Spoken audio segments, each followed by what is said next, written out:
大家好，这里是魂创基地。最近 iPhone 17系列发布，相信很多人的口袋都已经按耐不住了。先别急，我们来看一下 iPhone 17对比上一代 iPhone 有什么新的变化。今年的 iPhone 17系列可以说是苹果近5年来变化最大的一代，外观细节升级，性能影像全面进化。今天我将全面的将 iPhone 16对比 iPhone 17。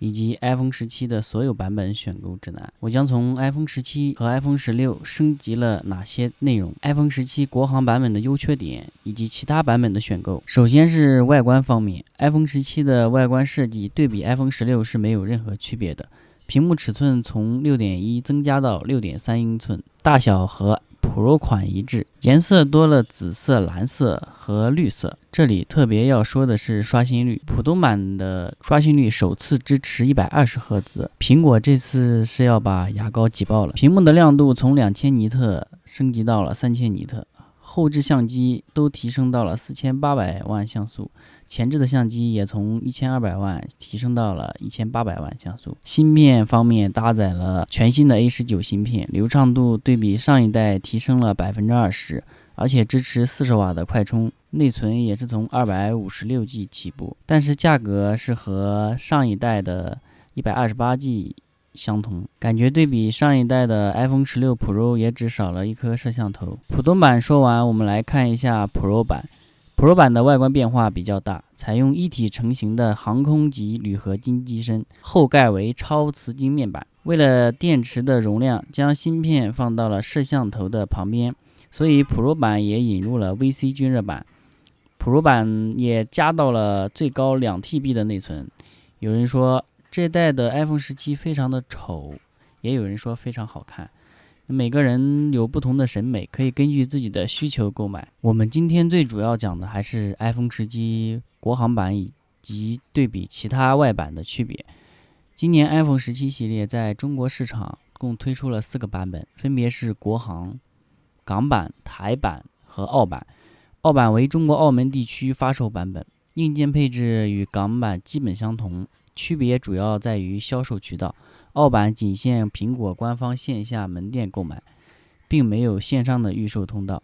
那海外版本主要是日版和美版。首先我们来看一下国行版本的缺陷，看看它相比于其他的外版阉割了哪些内容。我们先对比一下毫米波 5G 和卫星功能。首先国行支持北斗卫星消息，但是不支持毫米波 5G， 港版与澳门版两个都不支持，日版和美版是都支持，台版和韩版是都不支持。然后我们来看一下 Massive 无线充电功率。国行因为频率法规的问题，对于 Massive QI 的某些频率限制，多数无线充电器功率被压到最低值，也就仅只有15瓦。而海外版 iPhone 17系列支持新规范的 QI 2.2， 无线充电可以达到25瓦。再然后是 SIM 卡和 eSIM 的支持，国行版本目前很多型号仍然是双实体的 SIM 卡，没有 eSIM 支持，或者是 eSIM 的使用受限，目前也只有联通可以使用 eSIM 卡。而海外版比如说美版和日版的，他们都是支持双 eSIM 卡，港版是支持 eSIM 和实体卡。但是值得注意的是 iPhone Air 在全球都放弃了实体 SIM 卡，改成了双 eSIM， 包括国行版本也只有 eSIM。 然后是频段的阉割，国行版本的 5G 频段只有22个， 4G 的频段只有24个，而国外的版本比如说美版的 5G 频段是29个， 4G 频段是30个。还有大家最关心的 Apple Intelligence， 也就是苹果的原生 AI，国行版本可能因为审查数据政策的不同，以及与国内法规有关的限制，国行版本是与阿里和百度合作，无法使用最新的 iPhone Intelligence。 某些与 AI、语音、FaceTime、群组通话等功能也被弱化或者是延后提供。对比阉割版的国行版本，我更推荐没有阉割的香港版本，因为功能完整性比较齐全。对于经常出差、旅行要用到外卡或者 eSIM 双卡稳定网络频段的人，港版的 iPhone 都比较合适。国行版本如果你主要是在大陆使用，不在乎部分限制的功能，就可以考虑。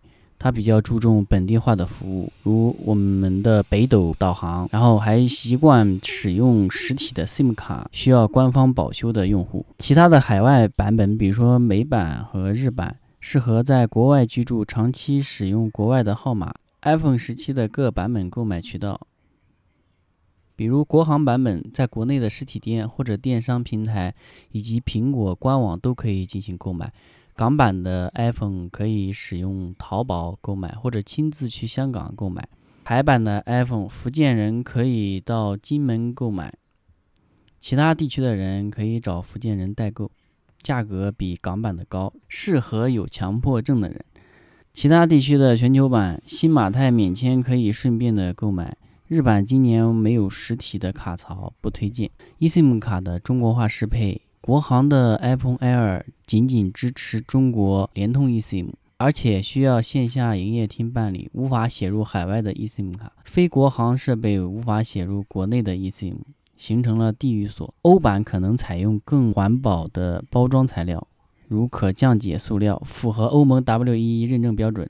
美版包装继续减少配件，仅含有数据线。下一代 iPhone 可能全面取消实体卡槽， eSIM 成了标配，但国行的政策限制仍然需要观察。毫米波技术可能向亚太地区扩展，港版未来或支持更多的频段。那么以上就是这期影片的全部内容，如果你感兴趣，可以点赞订阅，我会为大家分享更多的影片，下期见。